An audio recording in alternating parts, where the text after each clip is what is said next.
Qual a história por trás da criação do criador de infâncias? Maurício de Souza moldou a cultura e a educação de gerações brasileiras ao criar não apenas uma gama de personagens inteira, mas também por mostrar uma possibilidade do jeito brasileiro de existência. O filme Maurício de Souza, o filme, dá ao diretor Pedro Vasconcelos a árdua tarefa de trazer toda a metalinguagem necessária para contar a história daquele que sempre contou diversas histórias sobre a Mônica, o Cebolinha, o Cascão, a Magali, o Penadinho, o Horácio e muitos outros personagens, incluindo o seu primeiro, o Bidu. Porém, o começo da história vai se afastando das ruas dos Limoeiros para chegar aos confins cercados por pastos e colinas de Mogi das Cruzes de 1940, quando o pequeno Maurício de Souza se revezava entre as suas grandes aventuras que ele imaginava em sua cabeça, ser adulto para ajudar a trabalhar na barbearia do pai, ser cantor para a mãe e voltar a ser criança por alguns minutos ao ouvir as fabulosas histórias da sua querida avó Dita. A magia desse filme é encontrar a combinação perfeita entre um roteiro bem escrito e uma história fabulosa, mas essa magia só é refletida quando eles conseguem captar bem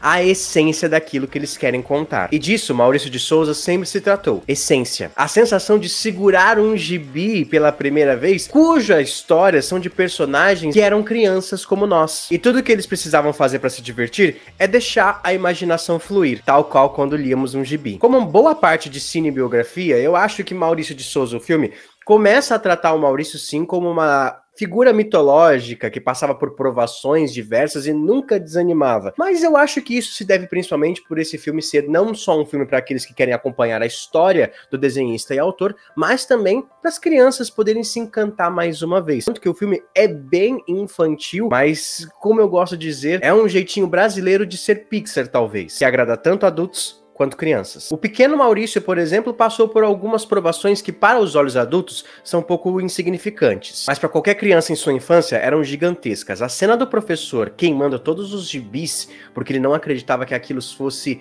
educacional o suficiente é muito cruel. Então é interessante ver como tudo isso, aos olhos dos contadores, seriam situações tão desafiadoras como aqueles desafios vividos por Mônica e sua turma dentro das histórias, até mesmo nos filmes. E mesmo crescendo já adulto, os desafios que o Maurício de Souza enfrentou e foram relatados nesse filme são tão próximos à nossa realidade, como por exemplo, uma oportunidade perdida no emprego ou uma falta de oportunidade, que tudo isso apenas ratifica a intimidade que nós temos com o autor e desenhista desde crianças. Eu não sei você, mas eu me senti muito íntimo do Maurício de Souza assistindo a sua história. Tal qual eu era tão íntimo das histórias da Turma da Mônica, quanto na época que eu era criança, ficava lá no consultório do meu pediatra esperando ser atendido e tinha uma pilha de gibis da Turma da Mônica que eu ficava lendo horas e horas e horas e horas, e olha que demorava, viu? Mas eu acho que essa intimidade também se deve ao fato da direção e da fotografia, que apesar de serem bem simples, são tão singelas e tão profundas ali em sentimento,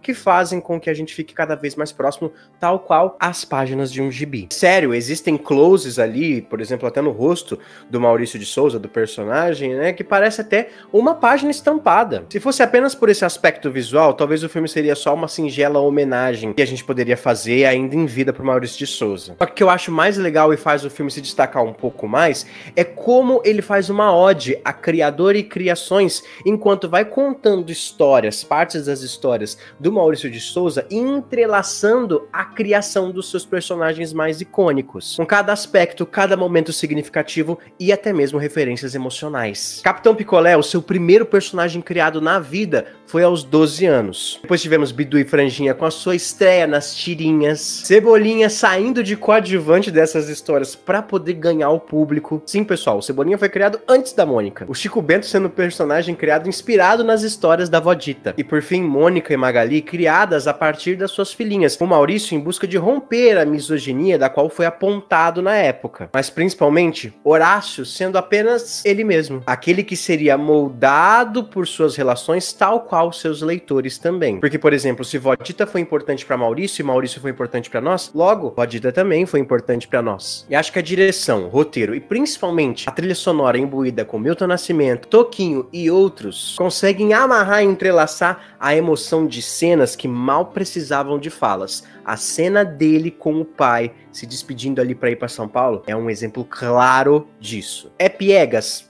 Talvez, mas funciona muito bem. O Mauro Souza, que é filho do Maurício de Souza e está interpretando o pai aqui, transmite simpatia através das suas covinhas e daquele sorriso que nunca cansa dentro do filme. É por isso que eu até entendo que as pessoas às vezes falam que ele parece um ser inatingível, porque nada atinge ele, mas na verdade muita coisa atingiu sim. É que essa felicidade, essa simpatia dentro da história precisava ser o contraposto para a emoção de outros personagens gigantescos, interpretado, por exemplo, pelo Emílio Orciolo, pelo Otton Bastos e principalmente pela gigantesca Elizabeth Savala, que faz a avó Dita. Na cena de despedida da avó Dita, nada é tão literal assim que vá, por exemplo, traumatizar uma criança ao ver a sua avó dando um último adeus pro seu neto. Mas tudo é tão significativo a ponto de lacrimejar ou até mesmo fazer desabar um adulto completo. É a escrita bem feita em dosagens corretas que fazem a gente se lembrar, por exemplo, de trabalhos como os da Pixar. E para encerrar, mesmo com uma problemática significativa ali no seu final abrupto, Maurício de Souza, o filme não percorre apenas por seus personagens para dar a significativa da criação e de seu contexto histórico presente nele. Nem mesmo só homenageia grandes nomes, como por exemplo o Ziraldo e a Turma do Pererê, que quando eu vi, eu fiquei muito encantado e me remeteu muito ao desenho que passava, acho que na TV Cultura que passava, da Turma do Pererê. Mas além de tudo isso, acho que o filme transmite uma mensagem muito importante para qualquer artista brasileiro, principalmente. Desistir é o caminho de mão única para a infelicidade certeira. Pessoal, deixa aqui nos comentários se vocês gostaram ou não do filme Maurício de Souza. Eu acho que é mais uma prova de que o cinema brasileiro está se solidificando mais uma vez, se reerguendo e agora se estabelecendo. Não sei se vocês sabem, mas o cinema brasileiro, o mercado de artes visuais aí, séries e filmes e teatro, conseguiu gerar muito mais emprego esse ano do que muitas outras áreas do comércio. Então deixa aqui nos comentários o que vocês acharam desse filme. Muito obrigado por terem assistido até aqui e até a próxima, nerds. Fui!